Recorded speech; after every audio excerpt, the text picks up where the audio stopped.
Hello friends, family and other creatures of the sea, and welcome back to another high level best of 2. You might be wondering what those commercials are in the bottom right of the screen. You might be wondering why it says Harstem versus NV in the top part and why there is a camera of Bunny and a picture of an adept for MAXPAX. It's rather simple. I realized that WTL is actually publishing their clan wars over on YouTube without any commentary added to it, which makes it actually really easy to cast these high level games, which often I haven't seen yet. Sometimes I am aware of the result, but this is very interesting. Lots of high level games every single week, and I'm not sure if they're actually already up on YouTube, so I decided, you know what, let's do a couple of these, and today we're starting with MAXPAX versus Bunny. Now this comes from the Harstem versus NV clan war, as we see Bunny opening up with a pretty quick command center here on the low ground, immediately adding a bunker as well. And this is the type of bunker that shows that he's afraid of something. This bunker would be way too early for a regular adept timing, so he's afraid of a quick zealot here. At least that's what I'm getting out of it. However, MAXPAX is doing nothing of the sort. He's opening up with a quick Stargate instead with an adept. Follows it up with a stalker as well. Now sadly, because this is just a video, I can't really check anything myself, so we're following the screen of the observer of the World Team League, the WTL. So I can't check everything like I usually would, but we're still going to have a good time, obviously. We see the swap between the barracks and the factory. Now, this was a reactor after the factory was built. So that means that we'll see the Hellions come out a little bit quicker. We'll have a faster starport than we usually see as well. This most likely indicates something along the lines of a 2 Hellion into a 4 mine type of play. And the perfect opener against that is indeed a Stargate. The Stargate allows you to get 3, sometimes even 4 Phoenixes out before the mine drop even hits. And that is of course fantastic. Bunny played this exact same build order against me the week before in the clan war between Shopify Rebellion and Team NV. It's a clan war that Shopify Rebellion actually did end up winning, partially due to my win against Bunny, which I don't quite, usually most people wouldn't expect that. So I think it's a build, what I'm trying to say, but it's a build that has very high risk, but also very high reward.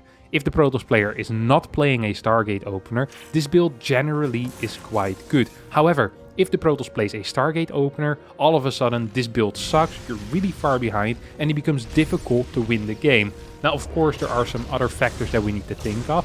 For example, here the Hellion gets lifted, and that shows Bunny that there indeed are a couple of Phoenixes out. He could decide to keep the medevac with the extra mines at home, but instead we see him moving out in the middle of the map right now. Not entirely sure if he's being caught, because the observer is instead paying a lot of attention to this one adept that did end up killing 3 SCVs. Hellion is not going to be capable of doing anything here. Oh my god, all of these mines are going to get taken out.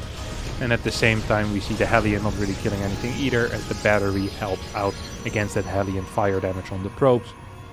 So far it's been a fantastic start here, honestly, for MAXPAX, who's now not only up in workers. Not only did Bunny lose these initial units, but he also delayed his tech lab on the barracks, has way less marines than you ideally would have, and now these Phoenixes can go across the map and actually start taking out a couple of marines, and this is where things get truly difficult for Bunny. Cyclone gets built, 1 Viking is out, but just with a single Cyclone and a Viking, it doesn't necessarily mean that you're safe. Actually, quite the contrary. If you only have a single Viking and a single Cyclone, you're probably not safe at all. You're going to need more of these. We see a quick turret going down to at least secure that natural base. Bunny will not need to get too many marines in the natural. He can keep all of his units in the main base.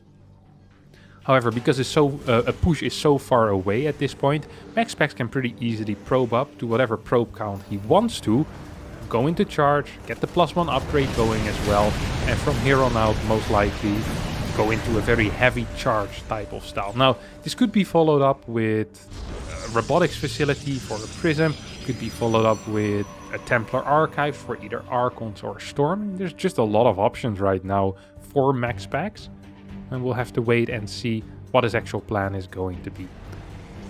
58 workers are there already for the Danish Protoss player, and that's a big thing, because that really is the type of saturation that you're looking for if you're playing 3 to 4 gas Protoss charge lot with Phoenix.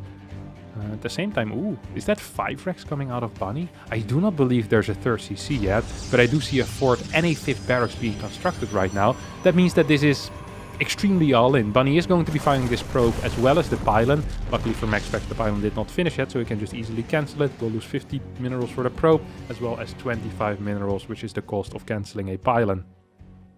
A couple of zealots are going to get warped in. We have tanks on the way. I actually wonder how many tanks are already out here.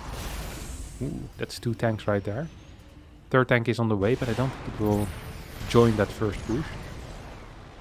You see that Bunny is trying his absolute best to deny any vision that MAXPAX could possibly get. Will make it more difficult for MAXPAX to kind of fly around with the Phoenixes and pick off reinforcements. Which obviously is always the main goal of these Phoenixes against this type of food. Phoenixes do end up getting pushed back. MAXPAX at 130 supply. I mean, this early game for MAXPAX was so extremely good that I'm having a hard time believing that Bunny will be capable of killing him. Even with an SCV pool, it's just going to be really difficult. It actually is just going to be really difficult.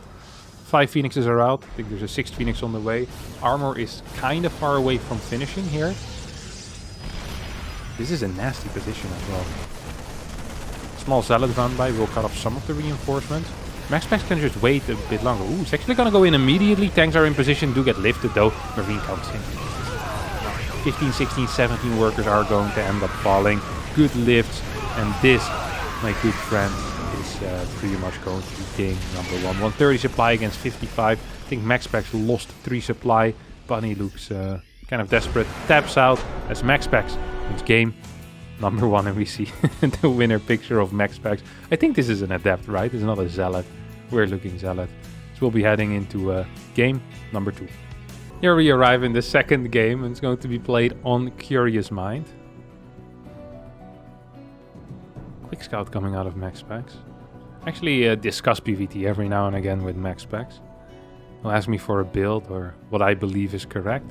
I'll tell him what I believe is correct. The next day I see him play doing the exact opposite of what I told him, but winning. So I feel like the way that he approaches TVP is he asks me what I think is good and then he'll do the exact opposite because that's what he'll believe to be good. He's opening up with a Nexus before core though, and that is one of the things that I truly do endorse. I'm a huge fan of the Nexus before core. Just the extra money that it provides you, the extra gas mainly that it provides you as well, while still having a relatively quick initial adapt as well. It's just such a powerful start. I'm actually a huge fan of that opener. We'll have to wait and see how he's going to be using it. Oh, Bunny tried to sneak by. Is going to get caught with his pants down. Oh, he's going to go back in again. I love this move. Oh. MAXPAX though. MAXPAX realized what's happening here. He says, okay, I'm just going to go back to check just to be sure. Probably needs to pull a second worker. Okay, second worker's coming back from the scouting duty. Stalker as the first unit is being chrono boosted. Battery also gets constructed. MAXPAX playing this extremely safe right now. Reaper is about to arrive here, and I actually do believe that this bunker is going to finish up. There is nothing these probes can do about it. And thus the bunker, the battery was completely the correct call as well. That is just what that means. Stalker is going to show up. Battery is about to finish up. Stargate gets built here. Okay, I like it. SCV is a little bit damaged already, but yeah. Against the very top Terrans, trying to tarry down the SCV is something that almost never works. Because they're just going to be popping in, popping out, popping in, popping out. Coming out with the Reaper, shooting a grenade. Popping out with the SCV, start repairing again. Only once you have 2 Stalkers will it become useful. Oh my god, that's a very quick sail on the bunker there. Woo. That's a really quick sail on the bunker. Felt like there was a little more time there, but guess no risk here. No scout yet on the Stargate though, so that Reaper has only fulfilled part of its purpose. And it's not really that bad to have a battery. The funny thing with this is that you also force a battery as a Terran, so any type of Hellion follow-up naturally is going to be a lot weaker. This is something that a lot of Terrans don't really consider. Sometimes I see them play an opener like this, then followed up with a triple Hellion drop, and I'm like, well, actually that's not that good. You probably don't want to be doing that. I think the first Oracle is out. You see it flying across on the minimap right now. Ooh. It's coming back home to deal with this Hellion. Single Oracle though. I think Bunny will know what to do against this. Let's continue with the mine drop. He's going to place some of these mines in tactical positions to try and snipe an Oracle. We already saw the Oracle exactly getting clicked there, by the way. Such a good position. But also a pretty predictable position for a mine, so it wouldn't completely surprise me if our good friend MAXPAX doesn't fly into it. Yeah, being very, very careful here. Throws down a revelation on these buildings. Does not want to lose that Oracle. This is an empty medevac that's making its way across the map. Twilight Council is getting built right now. 2 more gates as well. Third base about to finish up. That was a really fast third, by the way. That was a third base before extra gateways. Some risk involved, but the risk paid off. There's no tank push incoming. There's no Cyclone Viking push moving out on the map right now. These are the things you're afraid of when you get such a fast third base. The question that I have now, is it going to be charge? The answer to that seems to be yes. Charge after Oracle means that mines are going to be extremely powerful if Bunny decides to go for mines. Tanks would be a worse choice. There we go. Tanks. This is a gamble, by the way. It's not like Bunny has any major information. With all the info that Bunny has gathered so far, and that is seeing an Oracle, seeing a second Oracle, all signs kind of point towards Blink here. Or usually would point towards Blink. And in that case, I really like the tanks. Tanks are a fantastic choice against Blink Sentry defenses, which is what the follow-up would have been if it wasn't charged. MAXPAX realizes that, says, hey, I don't actually want to show any of my Phoenixes. I'll build 1 Phoenix. That Phoenix is just to take care of any potential Widow Mine drops. I get a bunch of gateways out. And then I start Phoenix production again. And that's exactly what we're seeing. This is all off of 2 gas as well. This was such a fast third base. Huge eco here for MAXPAX, who continues building probes, but is actually just oversaturating his bases on minerals currently. 64 workers against 48. Shows that there's 1 Phoenix. I wouldn't have minded if that Phoenix would have stayed at home and never would have showed its face. You have a pylon on the very bottom side on the map and a pylon on the very top side of the map, which will help, will definitely aid in spotting any potential drop move outs.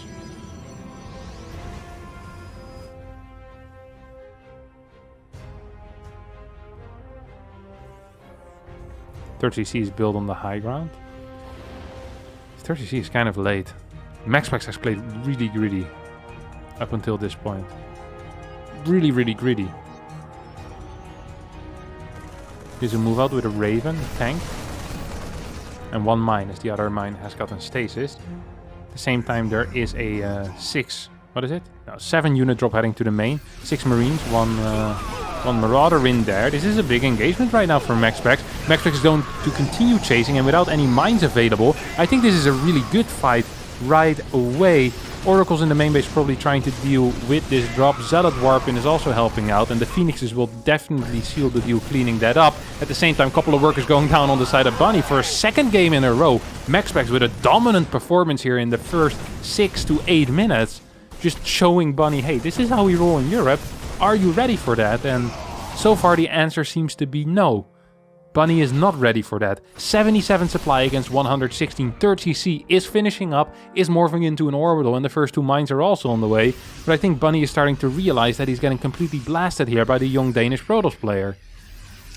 MAXPAX even deciding to walk on top of this ramp here. Now this might be an incorrect decision because he's still up that base. Does he really need to do it? No. Can he do it? The answer seems to be yes. He's taking out more and more SCV. 66 workers against 25, 113 supply against 56. And I think we're going to have to see a GG relatively soon here out of Bunny, who's down 40 workers. And soon to be down tech as well, as the robotics facilities being built behind this. We see extra gases being taken right now from MAXPAX already up to 4.